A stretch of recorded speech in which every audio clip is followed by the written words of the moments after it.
Ku aman di dalam hadirat.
Bapa di dalam surga, kami bersyukur di pagi yang indah ini Bapa, kalau kami boleh ada di sana Roh. Kami boleh ada bersama-sama di tempat ini. Ini merupakan suatu kebahagiaan yang luar biasa. Engkau mengaruniakan kami kesehatan yang sempurna, kekuatan. Kami bersyukur Tuhan, Tuhan masih izinkan kami untuk menikmati hidup ini.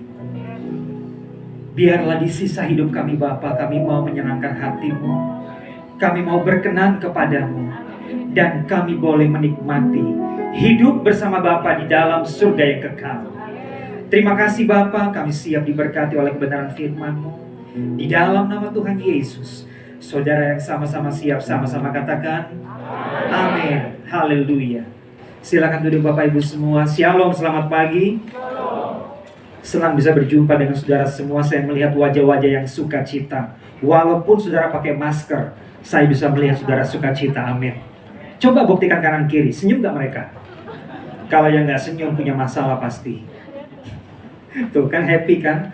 Saudara tahu, hati yang gembira adalah obat yang manjur. Amin. Tapi semangat yang patah mengeringkan tulang. Kalau saudara boleh ada pagi hari ini merupakan anugerah. Pandemik ini sudah terjadi sampai bulan sekarang ini, bulan Oktober. 2 bulan lagi mau Natalan. Kurang lebih kita sudah dihantam badai ini 8 bulan. Kalau saudara masih bertahan, bukankah karena Tuhan itu baik? Amin. Bukankah Tuhan Yesus setia buat kita semua? Amin. Jangan takut kepada masalah saudara. Saudara gak mungkin lari atau sembunyi di kolong langit manapun. Masalah akan selalu ada bersama dengan kita. Tapi bagaimana sikap kita menghadapi masalah, itu yang menentukan saudara dan saya akan keluar jadi pemenang atau jadi pecundang. Amin. Oh, belum muncul. Tadi saya minta kepada multimedia untuk menayangkan gambar. Nah, ini dia saudara. Dancing on the waves. Pandemik ini seperti gelombang badai ombak yang kita gak pernah tahu kapan berhenti. Dan ombak ini akan datang sini berganti terus menerus. Saudara tahu gak di Eropa sekarang orang pada ketakutan.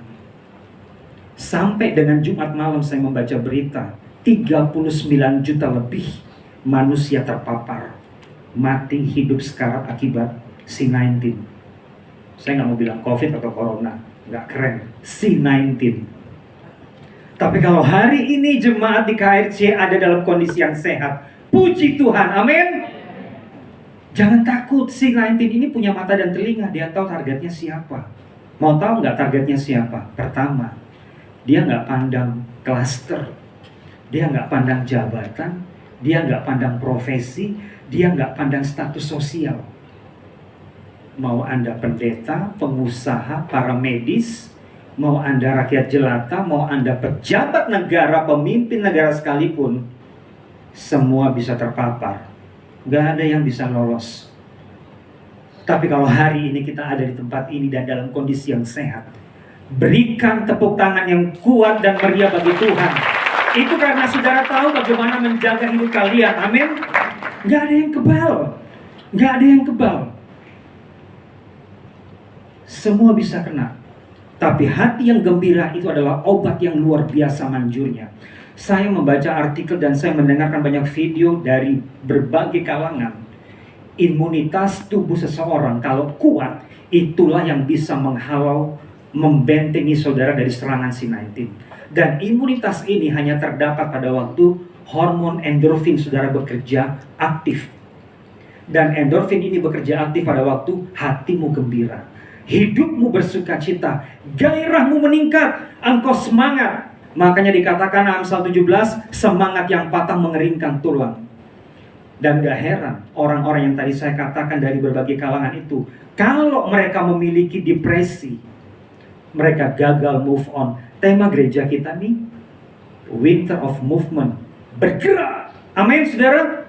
Orang-orang yang gagal move on itu orang-orang yang baperan, orang-orang yang galau, yang akhirnya sakit hati, depresi, dan itulah yang paling mudah terpapar C19. Tapi kalau hidupmu selalu move on, bergerak, dimanapun roh Tuhan bekerja, seperti ombak yang membawa saudara menari di tengah-tengah badai kehidupan ini, saudara dan saya akan kuat. Amin. Ini baru pembukaan, belum masuk ke isi Pak Anton. Kalau tambah isi sampai ending, boleh nggak sampai jam 12 Pak? Boleh ya? Boleh ya? Oh nggak boleh, dilarang, disemprit. Tapi lewat-lewat dikit boleh lah Pak ya. Saudara, saya mau kasih tahu, sejak bulan Maret sampai dengan Oktober ini, hampir setiap minggu saya nggak pernah ada di Kuta atau di Jimbaran. Pak Anton tahu karena kita banyak sharing. Saya selalu melakukan kegiatan misi ke desa, ke lembah, ke gunung, tempat-tempat yang orang nggak mau kunjungi. Dan saya bertemu dengan banyak orang. Mereka bilang, Pak, nggak takut Pak. Kenapa harus takut? Tadi Pak Gembala bilang apa? Jangan takut. Kalau saudara takut, itulah yang akan menjadi kekhawatiran hidupmu, yang akhirnya membuat saudara nggak bisa menikmati berkat Tuhan. Amin. Kalau istilah work from home itu bukan istilah baru. Saya mau kasih tahu orang-orang yang berdagang online selama sekian tahun, mereka work from home. Amin nggak? Bukan hal yang baru. So ini nggak usah kita pikir, aduh ini new normal, ini, aduh nggak. Orang yang namanya belajar dari rumah karena sekolah belum buka, dulu juga kuliah terbuka, kuliah online, kuliah jarak jauh begitu. Saudara nggak masuk kampus, kampusnya di Jakarta, saudara di Papua, belajar 4 tahun saudara di wisuda, fine-fine aja, tapi nggak begitu ngetren. Karena apa? Itu nggak menjadi suatu budaya, nggak biasa. Tapi hari-hari ini kayaknya keren banget, work from home, study from home, business from home. Akhirnya saudara lazy at home. Kenapa nggak mau bergerak? Movement, bergerak. Amin saudara. Seperti seorang surfer, peselancar, dia selalu mencari ombak, bergerak. Dan orang-orang yang seperti inilah, yang aktif inilah, yang akan menikmati kebaikan Tuhan demi hari sampai Tuhan datang nanti. Amin saudara. Jangan takut kepada apapun. Alkitab berkata, jangan khawatir akan apapun. Soal makan minum, selama saudara bekerja, Tuhan cukupkan. Amin.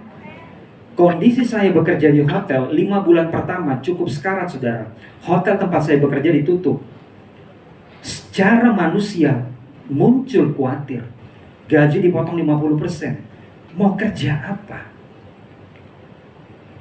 Yang saya dapatkan dari hotel itu habis hanya untuk uang dapur dan bayar listrik. So, kalau saya diam di rumah, nggak mungkin saya bertahan hidup saudara. I must do something. Tuhan kasih tangan kita 2, amin. Kaki 2. Ini bisa buat kerja.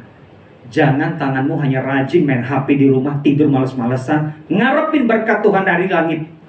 Nggak datang saudara. Ya kalau main HP-nya untuk bisnis online bagus. Tapi kalau main HP-nya chatting dengan teman, guys, BLT nggak cair, pemerintah nggak peduli. Gimana? Bisa kasih pinjaman nggak? Pinjaman, gue makannya susah, kos belum bayar, ngasih pinjaman lagi. Lah kalau saudara nggak bekerja, nggak melakukan sesuatu, emang bisa bertahan? Jangan pikir ini segera berakhir. Bukan aku nakutin, bukan. Tapi saya ingin menyadarkan saudara, ini kita nggak pernah tahu kapan berakhir. Pemerintah Australia berkata, dia baru mengizinkan wisatawan turis Australia berkunjung ke Indonesia 2022. You guys yang bekerja di pariwisata seperti saya, kita nggak tahu kapan semua ini pulih. Tapi jangan takut. Ya, Alkitab berkata, jangan takut. Jangan khawatir soal apapun, tapi serahkanlah segala khawatirmu kepada Tuhan. Kalau perkara makan minum, saya mau katakan, selama kalian bekerja, kalian pasti akan diberkati Tuhan. Amin. Gak ada tuh orang yang bekerja gak dapat makan, gak ada. Manusia di dunia yang gak kenal Tuhan aja, waktu saudara bekerja, mungkin dia gak kasih gaji, tapi dia bisa kasih makan, Pak Anton. Saya bertemu banyak orang di restoran, Pak, Ibu, saya nggak bisa kasih gaji kalian, tapi selama kalian kerja di tempat ini, makan 3 kali, 5 kali pun silahkan. Jadi orang yang bekerja pasti dapat makan. Amsal juga berkata, tangan yang rajin menjadikan kita kok takut ini mau ngomongnya, kaya. Tanganmu kalau malas, ya nggak mungkin kaya. Mau kaya, rajin. Ayatnya ada, tangan yang rajin menjadikan kita kaya. Tapi kalau engkau malas, belajarlah kepada si semut. Semut itu gak pernah kenal lelah. Setiap hari dia bekerja. Dia bekerja untuk mengumpulkan makanannya di musim dingin. Nah, COVID atau C-19 ini, saudara tahu gak? Orang-orang yang tidak pernah menabung selama hidupnya, waktu diberkati secara limpah, sekarang mereka merasakan bahwa kalau kita menabung itu penting banget. Pak, boro-boro mau nabung, Pak, gaji saya kan UMR. Guys, kalau kalian sisihkan 1.000, 2.000, 5.000, 10.000 tuh bisa. Kenapa tidak? Hanya kalian gak mau, itu persoalannya. Baca bersama saya Matius 25. Sekarang saya masuk pada inti message-nya. Kenapa kita harus terus bergerak? Kenapa kita harus terus move? Dan kita tidak boleh hidup berleha-leha, bersantai-santai. Matius 25, saya akan bacakan saudara, dari ayat yang saya ambil dari ayat yang ke-34 dulu, karena ini cukup panjang, nanti saudara bisa baca di rumah ya. Dan raja itu akan berkata kepada mereka yang di sebelah kanannya, mari, hai kamu yang diberkati oleh Bapakku, terimalah kerajaan yang telah disediakan bagimu sejak dunia dijadikan. Raja, segala raja, Tuhan Yesus, itu sudah menyediakan kerajaan bagi kita, ya, bahkan sejak dunia dijadikan. Persoalannya, apakah saudara dan saya akan menikmati kerajaan itu bersama dengan Dia nanti? Ini PR-nya yang besar. Ayat 35, saya baca sampai ayat 40. Sebab ketika aku lapar, kamu memberi aku makan. Ketika aku haus, kamu memberi aku minum. Ketika aku seorang asing, kamu memberi aku tumpangan. Ketika aku telanjang, kamu memberi aku pakaian. Ketika aku sakit, kamu melawat aku. Ketika aku di dalam penjara, kamu mengunjungi aku. Maka orang-orang benar itu akan menjawab dia, katanya, Tuhan, bila manakah kami melihat engkau lapar dan kami memberi engkau makan, atau haus dan kami memberi engkau minum? Bila manakah kami melihat engkau sebagai orang asing dan kami memberi engkau tumpangan, atau telanjang dan kami memberi engkau pakaian? Bila manakah kami melihat engkau sakit atau dalam penjara dan kami mengunjungi engkau? Orang-orang ini heran, kapan sih Tuhan pernah mengalami semua hal-hal yang dia katakan ini? Ayat 40 ini menakjubkan saudara. Dan raja itu akan menjawab mereka, aku berkata kepadamu, sesungguhnya segala sesuatu yang kamu lakukan untuk salah seorang dari saudaraku yang paling hina ini, kamu telah melakukannya untuk aku. Gereja kita banyak terlibat di dalam pelayanan misi dan diakonia. Kalau hari ini saudara menabur di dalam ladang diakonia, pastikan saudara memiliki konsep yang benar. Keuangan saudara yang saudara tabur itu untuk memberkati orang-orang yang tidak mampu, orang-orang yang miskin, orang-orang yang dalam kesulitan. Gak cuma jemaat internal, tapi sampai kepada masyarakat yang ada di sekitar kita, bahkan di luar pulau. Video-video yang saya syuting untuk pelayanan diakoni dan misi banyak sekali. Saya nggak tahu kapan ditayangkan, tapi saya nggak mungkin tayangkan sekarang. Dan mereka katakan begini, Pak, di tengah pandemi kami nggak tahu, tapi kami bersyukur gereja GBI Roh Kudus menjadi saluran berkat buat kami. Dan itu taburan saudara semua. Amin, saudara. Yang saudara lakukan itu memberkati banyak orang. Kalau ayat ini kita baca pagi hari ini bukan kebetulan. Saudara kalau mau hidup diberkati, jadilah saluran berkat. Kalau saudara diberkati dan saudara tidak pernah menjadi saluran berkat, lama-lama pipa itu akan mampet. Karena apa? Kembung, buncit, kebanyakan berkat gak pernah disalurin. Kalau pipanya mampet, jangan salahkan. Hidupmu akhirnya makin melar, tapi isinya bukan sehat, penyakitan. Karena gak pernah disalurkan, gak pernah dibagi. Saudara bisa bagi kepada siapa? Matius 25 ini mencatat dengan jelas. Kepada orang-orang miskin, orang-orang yang membutuhkan pertolongan, orang-orang yang dalam kondisi sakit, orang-orang yang tidak punya pakaian. Itu berbicara keadaan dunia sekarang di tengah-tengah pandemi ini. Saya berbicara dengan Om Frankie, dengan tim 12, saya bilang, Om, gereja kita must do something. Kita nggak tahu ini kapan berakhir, tapi kita harus buat tindakan. Pak Anton saksinya, gereja kita yang buat langkah ini pertama sebelum diikuti cabang-cabang yang lain. Kita bergerak membagikan buat jemaat dan juga buat yang lain. Dan itu semua taburan Bapak Ibu. Amin, saudara. Apa yang saudara tabur disalurkan ke tempat yang memang betul-betul membutuhkan. Inilah gereja yang bergerak, gereja yang hidup, gereja yang menjadi berkat. Kalau gereja hanya mengumpulkan, kembung, buncit, penyakitan. Begitu pula saudara. Saudara kalau makan tok nggak pernah dikeluarkan, penyakitan nggak? Hello? Yang bilang nggak penyakitan, bohong. Saya minum air 3 gelas, nggak pipis 2 jam aja, kebeletnya minta ampun. Jadi kalau saudara bilang makan minum banyak sehari nggak dikeluarkan, lalu fine aja, saudara sedang mendustai Tuhan. Jangan ada dusta di antara kita. Amin, saudara. Ya. Matius 25, 34-40 ini mengajarkan sesuatu yang luar biasa.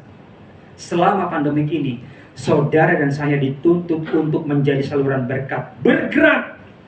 Jangan diam di tempat. Amin. Kalau saudara diam di tempat, saudara nggak akan menikmati kebaikan Tuhan. Waktu tempat-tempat wisata di Bali ditutup selama kurang lebih 5 bulan, orang semua gelisah. Aduh, nggak bisa ke pantai, nggak bisa ke Bedugul, nggak bisa ke sana ke sini. Semua orang-orang yang biasanya jalan-jalan pada stres. Itu tanda kalau mereka butuh refreshing, mereka butuh bergerak. Begitu pula kita dengan Tuhan. Amin. Kalau hidupmu hanya diam di tempat, nggak melakukan sesuatu, nggak bergerak, nggak melakukan misinya Tuhan Yesus amanat agung, memberitakan Injil, memberitakan kabar baik. Injil itu berbicara mengenai kabar baik. Di dalam pelayanan yang saya lakukan selama ini di desa-desa, saya bertemu dengan orang dari kalangan non-Kristen, saudara. Bahkan yang terakhir, saudara, kalau di FB saya, itu anak-anak panti asuhan yang saya layani, ada 30 anak. Semua berasal dari Karangasem. Semua itu Hindu. Nggak satu pun Kristen. Tapi saya bilang sama pimpinan pantinya, Pak, selama pandemik ini, Bapak harus banyak mengundang pembicara-pembicara yang memberkati mereka, memperlengkapi mereka. Siapa? Dan saya kaget waktu saya ke sana. Yang pimpin pujian itu orang agama Hindu. Yang main musik, yang main gitar, agama Hindu. Tapi mereka buat fellowship seperti kita, nggak kalah keren, tau nggak? Nggak kalah keren. Dan saya bilang sama mereka, yang paling penting di sini kalian mengerti kebenaran. Pada waktu kalian mengerti kebenaran, hidupmu akan berubah dan menjadi dampak. Kalian semua yang hanya tahu firman, tapi tidak melakukan sesuatu, itu artinya nothing. Itu artinya nonsense. Tapi kalau kalian tahu firman, kalian bertindak, kalian berbicara kepada orang untuk memberitakan kabar baik, kerajaan surga pun akan turun tangan intervensi memberkati saudara. Amin. Sebab di mana Injil diberitakan, hadirat Tuhan menyertai saudara. Nah, saudara kalau mau hidup di dalam berkat, saudara harus bergerak, jangan diam di rumah saja. Lakukan sesuatu untuk saudara melakukannya bersama dengan Tuhan. Saudara sudah diperlengkapi sekian banyak, rajin di komsel, rajin di ibadah raya, rajin di pertemuan-pertemuan doa. Ini saatnya saudara menjadi saluran berkat dimanapun saudara berada. Amin. Jangan pernah diam, tapi move, bergerak, dancing on the wave. Kemanapun ombak ini membawa saudara, ikuti dan menarilah bersama Tuhan. Ada dua hal yang akan terjadi pada waktu badai ombak ini datang. Saudara bisa memilih untuk sembunyi, tapi suatu ketika ombak itu akan menghantam saudara juga dan saudara akan mati konyol. Tapi yang kedua, saudara bisa memilih untuk saya mau menari bersama ombak itu. Dan pada waktu saudara menari bersama ombak itu, saudara akan menikmati kemana Tuhan membawa saudara untuk menjadi saluran berkat. Amin. Seorang peselancar akan selalu mengejar ombak. Dia nggak mungkin diam. Anak Tuhan harusnya seperti itu. Orang Kristen harusnya seperti itu. Kemana roh Tuhan memimpin saudara untuk memberitakan Injil, go! Ayatnya jelas loh di Matius itu berkata, pergilah. Benar nggak? Bukan diamlah. Nggak, pergilah. Beritakanlah Injil. Jadikan semua bangsa murid Tuhan. Itu loh perintah amanat agung. Pak, saya nggak punya kemampuan untuk berbicara seperti para penginjil. Don't worry. Tadi yang nyanyi, dia nggak khotbah kan, tapi lewat pujian menjadi berkat. Saudara bisa apa? Bekerja, bisa buat kue, bisa masak, bisa melakukan sesuatu, jadi ojek online. Saudara bergerak membawa penumpang, mengantar customer. Itulah saat-saat dimana kalian bisa memberitakan Injil kebenaran kerajaan surga. Amin. Saya ini kalau ketemu orang, saya nggak bisa untuk tidak menyaksikan kebaikan Tuhan. Karena apa saudara?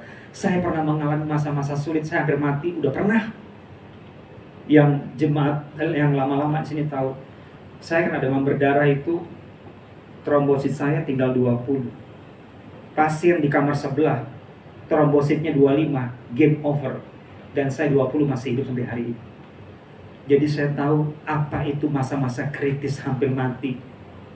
C19 ini mirip dengan demam berdarah, menyerang di saluran pencernaan, pernafasan, dan saudara nggak bisa makan, muntah-muntah.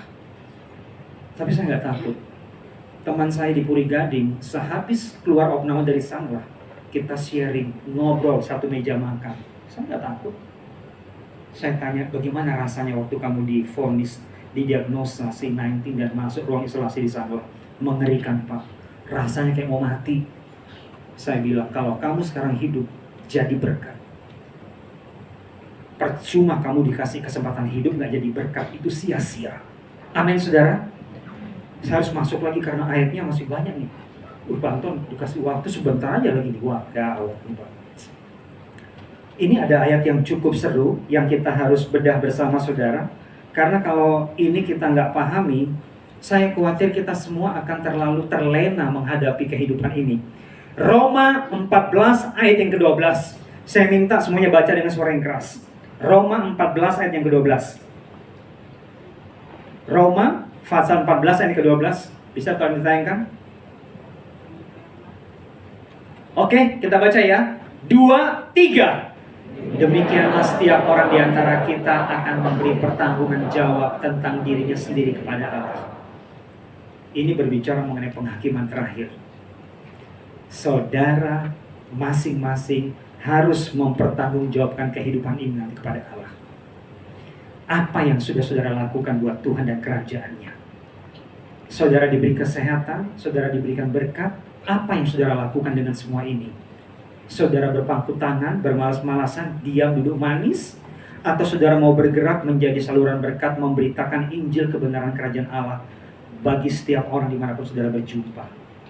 Ini akan kita pertanggungjawabkan saudara. Perbuatan baik kita itu memang tidak bisa membuat kita masuk surga. Alkitab dengan jelas mencatat, orang diselamatkan bukan karena perbuatan baik, tapi saya mau kasih tahu, orang yang masuk surga adalah orang yang berbuat baik. Amin. Gak ada orang yang masuk surga itu orang yang berbuat jahat. apalagi kejam, keji, bengis. Ya kalau dulu dia pernah seperti itu, minimal dia sudah bertobat dan berubah jadi baik. Nggak mungkin yang menghuni kerajaan surga adalah orang-orang kejam dan bengis. Jadi begini saudara, kalau kita pernah jahat dulu, sekarang saudara dan saya dikasih kesempatan hidup, bertobat. Tadi Pak Arvin bilang, repent. Amin. Bertobat. Saya nggak jamin selesai kebaktian saya pulang masih hidup. Saudara pun begitu. Jadi kalau saudara dan saya hari ini masih hidup, bertobat. Amin. Akui dosamu di hadapan Tuhan. Roma 14:12 ini bukan kata-kata kiasan. Saudara akan menghadapi ini nanti di penghakiman tahta kudusnya Allah. Saudara bertanggungjawabkan semua perbuatan saudara. Yang suka benci, yang suka fitnah, yang suka menebar gosip, bertanggung jawab dengan Tuhan. Asli. Yang single-single, yang suka PHP anak orang, ada.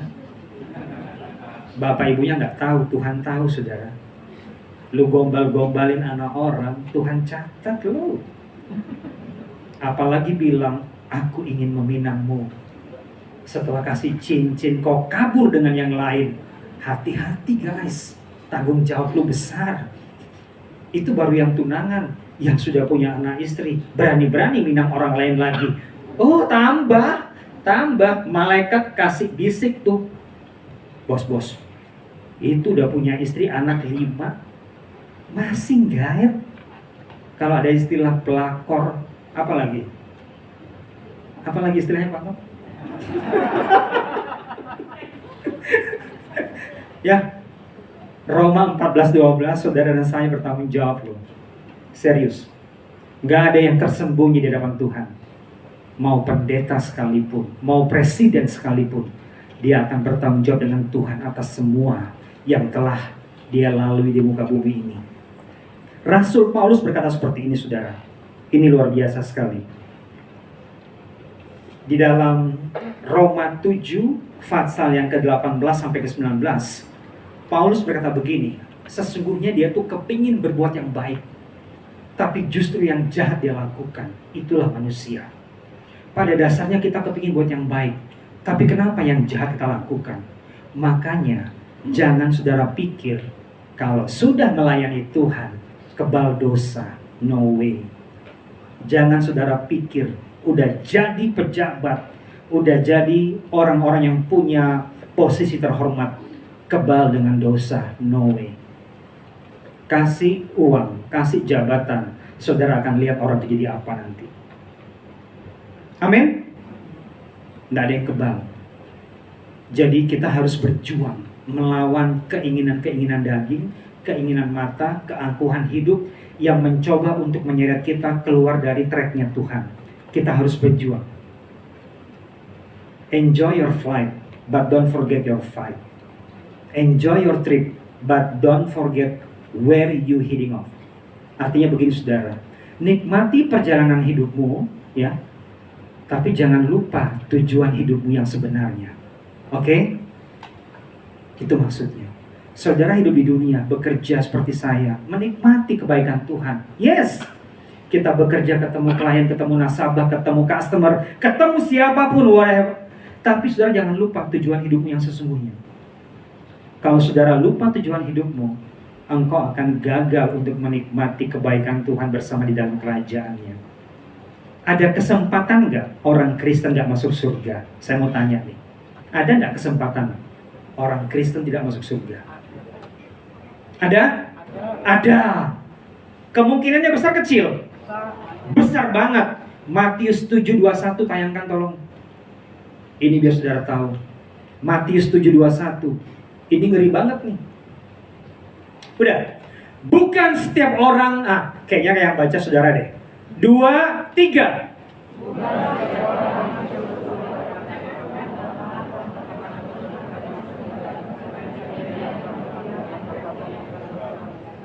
Kalau dibaca ayat yang ke-22, 23 makin jelas. Tuhan, bukankah kami sudah bernubuat demi namamu? Yang suka bernubuat siapa?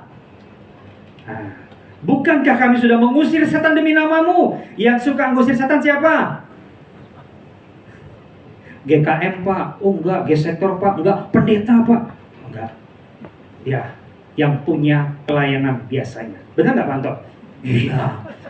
Yang suka doain orang sakit siapa?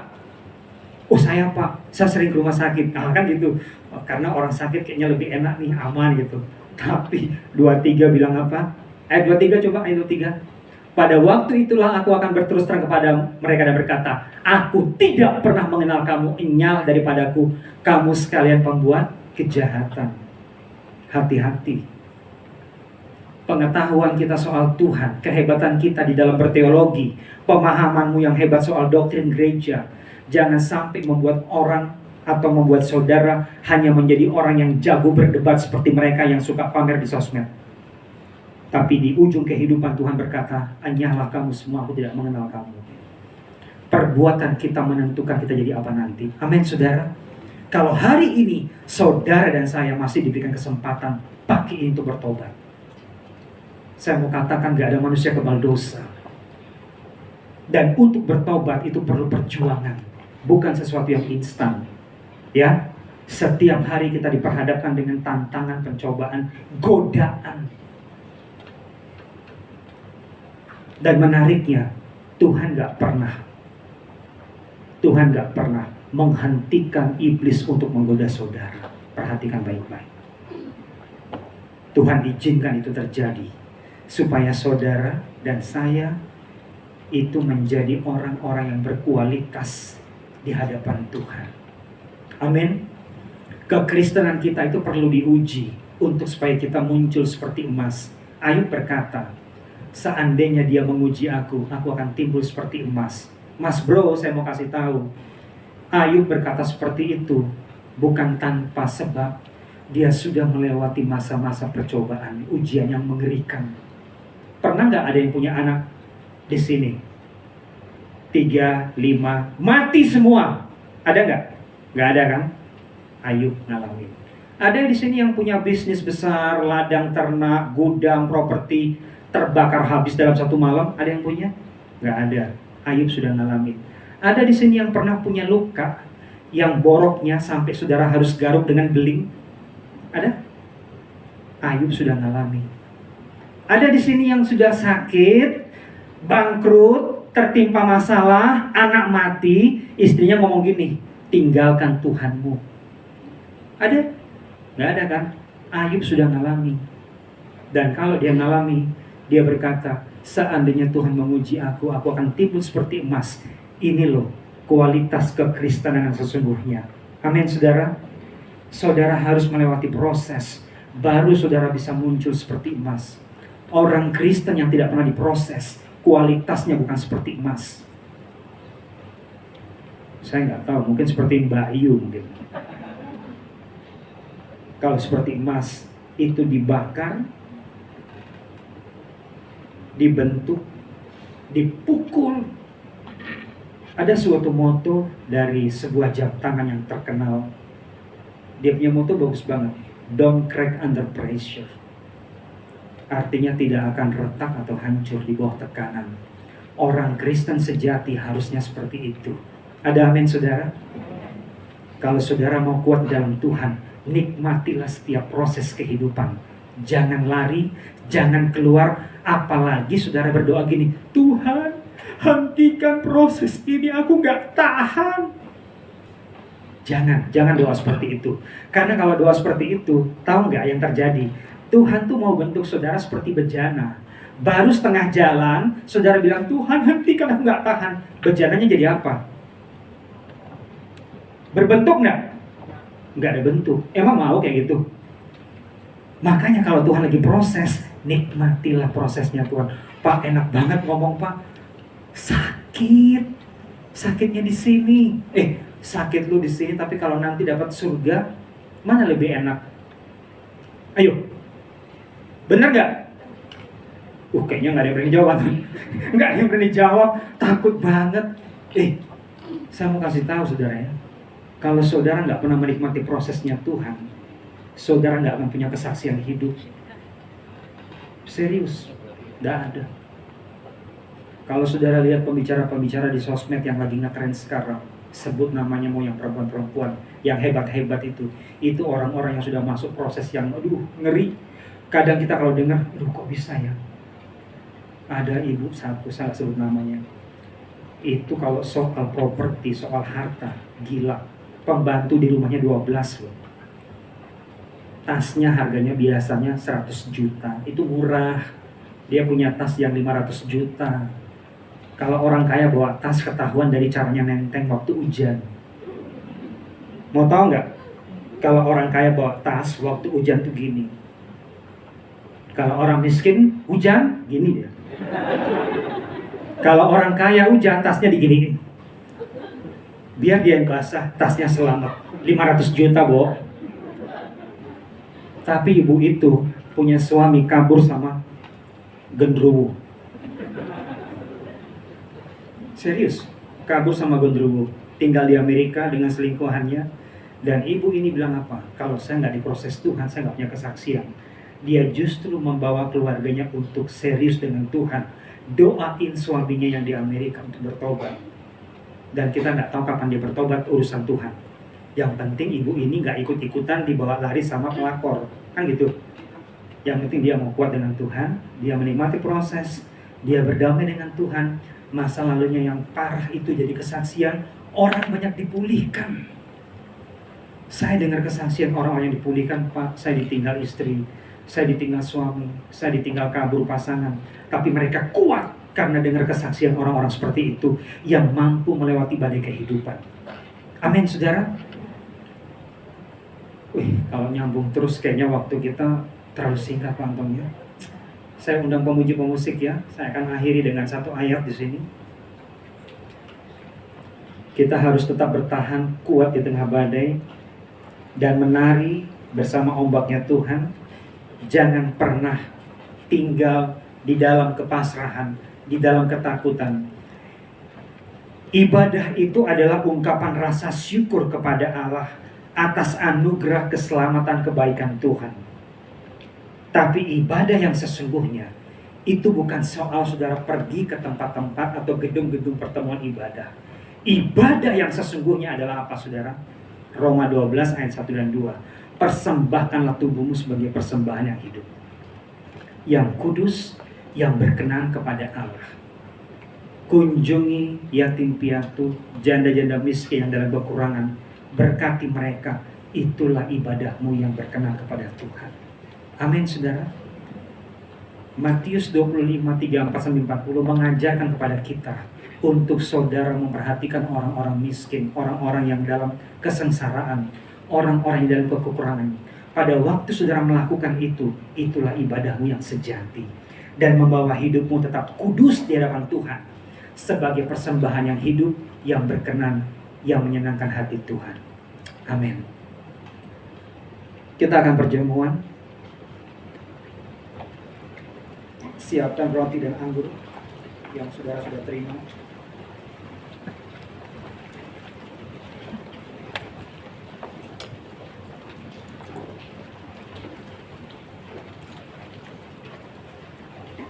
Silakan bangkit berdiri. Hidup ini adalah kesempatan saudara. Jangan pernah sia-siakan waktu yang Tuhan beri. Selama kita hidup, selama kita sehat, selama kita diberikan anugerah, persembahkan itu untuk mempermuliakan nama Tuhan. Angkat roti di tangan kanan. Bapa, kami bersyukur Engkau mengingatkan kami untuk kami tidak egois, untuk kami mau berbagi hidup, untuk kami mau menjadi saluran berkat dimanapun kami berada. Kami bersyukur Tuhan karena Engkau yang telah memberikan teladan kepada kami. Engkau memberikan hidupmu kepada kami manusia yang berdosa ini. Engkau menebus kami dan Engkau memberikan kami keselamatan. Semua itu karena kasih, setia dan anugerah-Mu. Bukankah roti yang kita angkat di atas dan mengucap syukur ini adalah persekutuan kita dengan tubuh Kristus? Amin. Makanlah dengan iman di dalam nama Tuhan Yesus Kristus.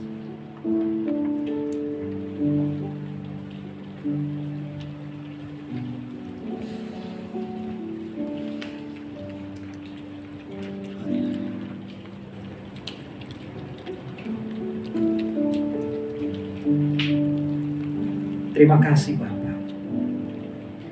Kita angkat cawan yang berisi anggur tangan kanan kita. Inilah cawan perjanjian yang telah dimateraikan oleh darah Kristus. Darahnya yang mahal, darahnya yang suci, darahnya yang kudus, yang menebus saudara saya dan membayar lunas setiap dosa dan sakit penyakit kita. Pada waktu engkau percaya dan hidup dengan bertanggung jawab, engkau akan memperoleh kesehatan dan kesempurnaan di dalam Kristus. Karya penebusan di kayu salib membuktikan kasihnya kepada kita. Bukankah cawan pengucapan syukur yang kita angkat di atasnya dalam syukur adalah persekutuan kita dengan darah Kristus? Amen. Minumlah dengan iman di dalam nama Tuhan Yesus Kristus.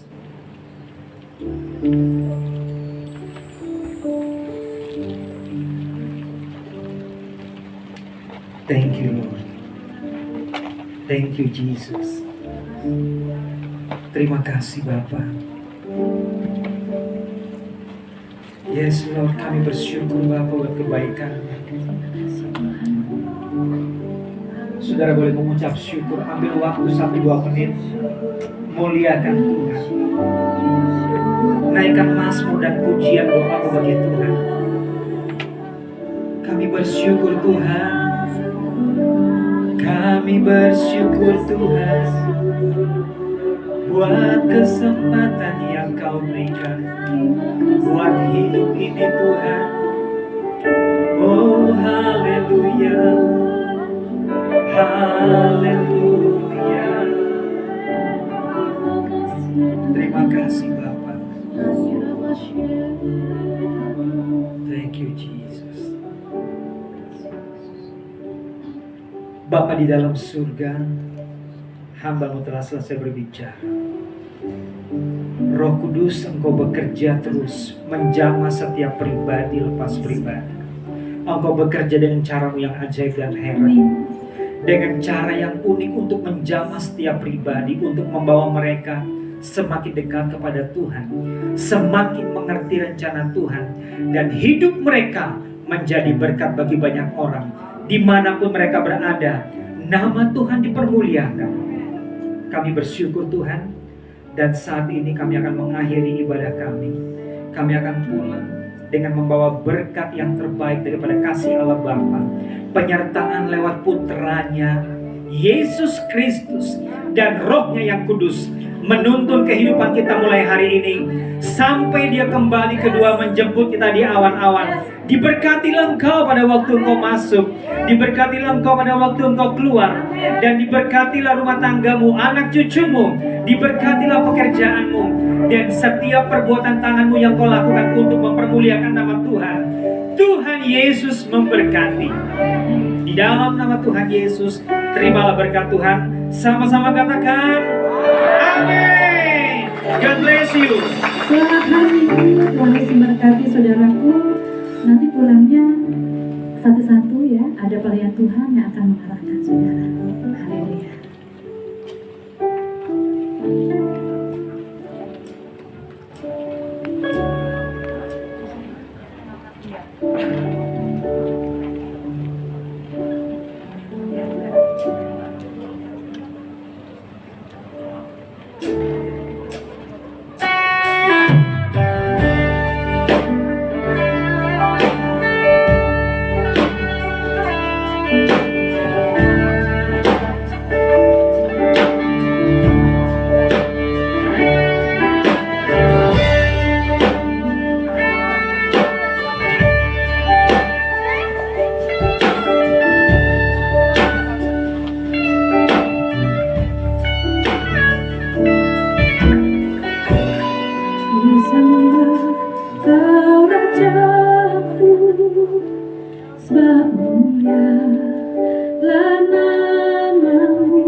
Tak pernah ku